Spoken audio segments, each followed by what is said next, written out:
اور روز اسے کوئی نہ کوئی حرکت کر کے تنگ کرتا۔ کبھی برف میں اسے ٹیرس پہ نکال دیتا، کبھی کچھ فرش پر گرا دیتا تو کبھی کچھ۔ اس کی موجودگی میں سمارا کا سانس لینا بھی مشکل ہو گیا تھا۔ وہ دونوں ڈنر کر چکے تھے اور سمارا برتن دھر رہی تھی۔ اون کچن کی دیوار سے ٹیک لگا کر کھڑا اسے دیکھ رہا تھا۔ اس کی ایسی خاموشی ہمیشہ سمارا کے لیے طوفان لاتی۔ تمہاری اگلی اپائنٹمنٹ کب ہے؟ اون نے اچانک سے سوال کیا۔ سمارا کچھ سمجھ نہیں پائی۔ کیسی اپائنٹمنٹ؟ تمہارا اگلا شوٹ ڈاکٹر کے پاس کب ہے وہ 5 دنوں میں۔ تم اب کوئی ڈوز نہیں لوگی کیا؟ سمارا کے لیے یہ بات سرخ جھنڈی کے مترادف تھی۔ میں چاہتا ہوں ہم اپنی فیملی سٹارٹ کریں۔ یہ صحیح وقت ہے۔ وہ آرام سے کہتا ہوا وہاں سے چلا گیا اور سمارا وہاں سن کھڑی رہی۔ بچہ؟ اسے اب بچہ چاہیے؟ نہیں، وہ اس کی زندگی بھی جہنم بنا دے گا۔ نہیں، ایسا نہیں ہوگا۔ سمارا نے مارتھا کو کال کی اور مارتھا اس کی مدد کے لیے تیار تھی۔ مارتھا، تم یہاں کیا کر رہی ہو؟ ڈیگو، جو کہ اب اون کی غیر موجودگی میں پینٹ ہاؤس کے باہر ہی ہوتا، مارتھا سے پوچھنے لگا۔ او ڈیگو، میں یہاں پہ کچھ سامان بھول گئی تھی، وہی لینے آئی ہوں۔ ٹھیک ہے، جو بھی ہے جلدی لے لو۔ Thank you. مارتھا، شکر ہے تم آ گئی، میں بہت پریشان تھی۔ مسز اون، مجھے لگتا ہے آپ کو اپنے شوہر کو موقع دینا چاہیے۔ آپ کم عمری کی وجہ سے کچھ غلط مت کرنا۔ میں اسے ضرور موقع دوں گی، مگر اسے خود میں پہلے تبدیلی لانی ہوگی۔ آپ سوچ سمجھ کے قدم اٹھائیے۔ مارتھا، میں ایک بچے کے ساتھ ظلم نہیں ہونے دوں گی۔ کیا تم دوا لائی ہو؟ جی، یہ لیں، اور یہ فون بھی ہے۔ اگر آپ کو کبھی مدد کی ضرورت ہو تو اس سے رابطہ کیجیے گا۔ تمہارا بہت شکریہ۔ ایک کے بعد ایک دن گزرنے لگا۔ اون خوشخبری کے انتظار میں تھا، لیکن اب اسے سمارا پر شک ہونے لگا۔ آخرکار خود کے شک کو ختم کرنے کے لیے گھر میں لگے کیمرے چیک کیے اور جواب سامنے تھا۔ اون آج گھر ہی تھا۔ سمارا کھانا لگا کر آفس میں سے بلانے گئی۔ اون اپنا سر تھامے بیٹھا تھا جیسے پریشان ہو۔ اون، کھانا کھا لیں۔ یہاں آؤ سمارا۔ سمارا بھی اب پریشان اس کی طرف دیکھنے لگی۔ اس نے دراز سے دوائی نکالی اور ڈیسک پر رکھ دی۔ یہ سب کیا ہے؟ کیا تمہیں میری کوئی پرواہ نہیں؟ وہ دکھی لگ رہا تھا۔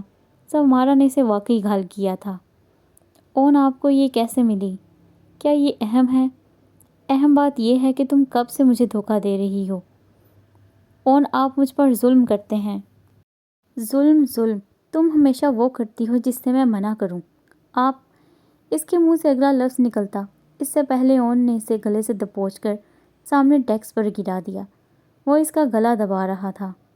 سمارا کو لگا وہ اسے مار دے گا، لیکن اون نے ڈیسک پر پڑا لیٹر اوپنر اٹھایا اور اس کی تیز دھار سائیڈ سمارا کے گلے پر رکھ دی۔ لیکن میں یہاں سے کیسے نکلوں؟ وہ مجھے دوبارہ پکڑ لیں گے، میں کیا کروں؟ اس کے پاس کوئی موبائل بھی نہیں تھا۔ پھر اسے مارتا کا دیا ہوا موبائل یاد آیا۔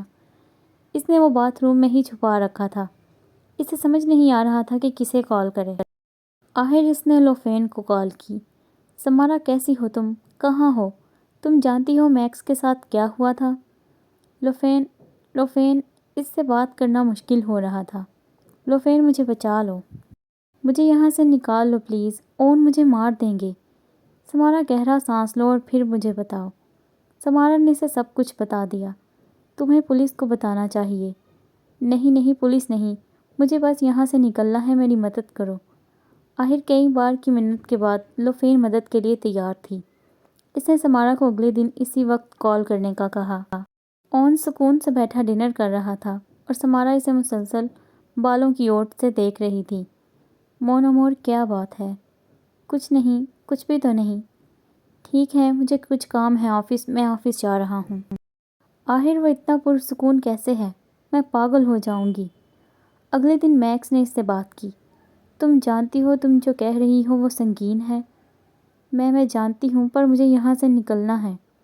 ہم تمہاری مدد کریں گے، لیکن اس کے بعد تمہیں ہر کسی سے رابطہ ختم کرنا ہوگا، تمہارے ماں باپ سے بھی۔ پر ان سے کیوں؟ اگر تم نے ان سے رابطہ رکھا تو ان کو بھی خطرہ ہو سکتا ہے۔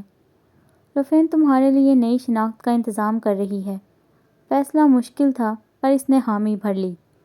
باقی منصوبوں کو بھی سوچ سمجھ کے تشکیل دیا گیا۔ سمارا کے لیے اب سب سے بڑا کام مطلوبہ دن کو یہاں سے نکلنا تھا۔ ڈیگو ہر وقت گھر کے باہر پہرا دیتا اور بیرونی دروازے کی چابیاں اس کے اور اون کے پاس تھیں۔ اگر وہ باہر چلی بھی جاتی تو بھی وہ پیدل یہ کام نہیں کر سکتی تھی، اس کے لیے اسے گاڑی کی ضرورت تھی۔ اون کے پاس کافی گاڑیاں تھیں پر ان کی چابیاں اون کے آفس میں ہوتیں جو کہ لاک ہوتا۔ اس کے علاوہ اسے پیسوں کی بھی ضرورت تھی۔ اگر وہ کسی بھی مرحلے میں پکڑی گئی تو اون اسے نہیں چھوڑے گا، پر ایسا کرنا اب مجبوری بن گیا تھا۔ آنے والے دنوں میں جتنا ہو سکے اس نے خود کو نارمل رکھنے کی کوشش کی۔ کل اسے یہاں سے جانا تھا۔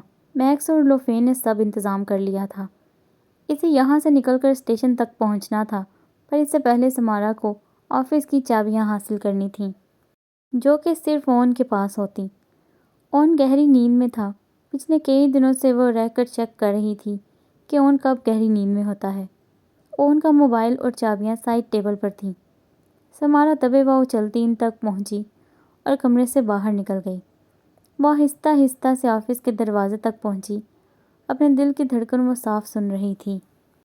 اسے لگ رہا تھا جیسے اون بھی سن لے گا۔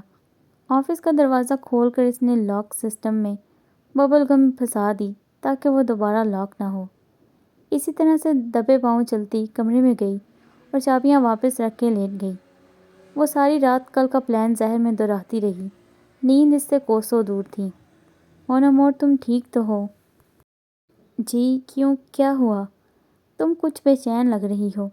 نہیں، ایسا کچھ نہیں ہے۔ وہ اس کی پریشانی پر ہاتھ رکھ کے دیکھنے لگا۔ بخار تو نہیں ہے؟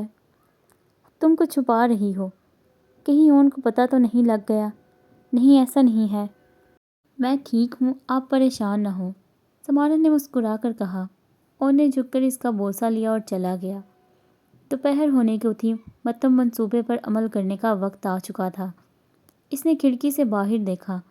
ڈیگو سرونٹ کوارٹر کے باہر دکھائی دے رہا تھا۔ دروازہ چیک کیا تو وہ لاک تھا۔ وہ اون کے آفس میں آ گئی اور سب سے کم قیمت گاڑی کی چابیاں اٹھائیں۔ اس کے بعد اون کے لاکر کی طرف گئی۔ وہ اس کا کوڈ جانتی تھی، اس لیے آسانی سے لاکر کھول لیا۔ اندر کافی کیش اور قیمتی جیولری موجود تھی۔ اس نے بیگ میں کافی زیادہ کیش بھرا اور پھر اسے لاک کر کے اپنے کمرے میں گئی۔ وہاں سے ایک سادی پینٹ اور اون کی ٹی شرٹ بیگ میں رکھی اور مین گیٹ کے پاس رکھے گلدان کے پیچھے اسے چھپا دیا۔ پھر اس نے کچن میں جا کر چولہا جلایا اور اس پر کاغذ رکھ کے جلانے لگی۔ جب ان سے دھواں پیدا ہونے لگا تو گھر میں لگا فائر الارم بجنے لگا اور آگ روکنے کے لیے پانی برسنے لگا۔ سمارا دروازے کے پاس جا کر ڈیگو کو بلانے کے لیے چلانے لگی۔ ادھر ڈیگو پہلے ہی الارم سن کر بھاگا آ رہا تھا۔ وہ سمارا کو سرونٹ کوارٹر میں جانے کا کہنے لگا۔ سمارا یہی تو چاہتی تھی۔ ڈیگو اندر چلا گیا اور سمارا پارکنگ ایریا کی طرف بھاگی۔ ڈیگو کو سب سمجھنے میں کچھ وقت لگا اور وہ وقت سمارا کے لیے اہم تھا۔ سمارا نے کار سٹارٹ کی اور وہاں سے نکل گئی۔ ڈیگو جو کہ سارے گھر میں آگ کے آثار ڈھونڈ رہا تھا، گاڑی کی آواز پر باہر بھاگا۔ سنیورا، رکیں، سنیورا۔ ڈیگو دوسری گاڑی کی طرف بھاگا اور اس کے پیچھے باہر نکل پڑا۔ کیا یہ آپ کو پسند آئی؟ اچھی ہے، پر اسے نازک چیزیں پسند ہیں، اتنی بڑی نہیں۔ اون پچھلے آدھے گھنٹے سے سمارا کو گفٹ کرنے کے لیے رنگ پسند کر رہا تھا۔ وہ کچھ ایسا چاہتا تھا جو سمارا کی پرسنالٹی کے مترادف ہو۔ ڈیگو، کیا بات ہے؟ اس نے کال ریسیو کر کے پوچھا۔ سنیورا پھر سے چلی گئی ہیں۔ دو آنسو ان آنکھوں سے بہہ کر فرش پر گرے تھے۔ اس ناول کو ریڈ کرنے کا آپ کا بہت شکریہ، اور اگر آپ کو اس کے باقی پارٹس ڈھونڈنے میں مشکل پیش آ رہی ہے تو آپ چینل کی پلے لسٹ وزٹ کریں، وہاں آپ کو اس کے تمام پارٹس مل جائیں گے۔ اور اگر آپ اس چینل پر نئے ہیں تو پلیز چاہتے ہوئے چینل کو سبسکرائب کر دیجیے گا۔ شکریہ۔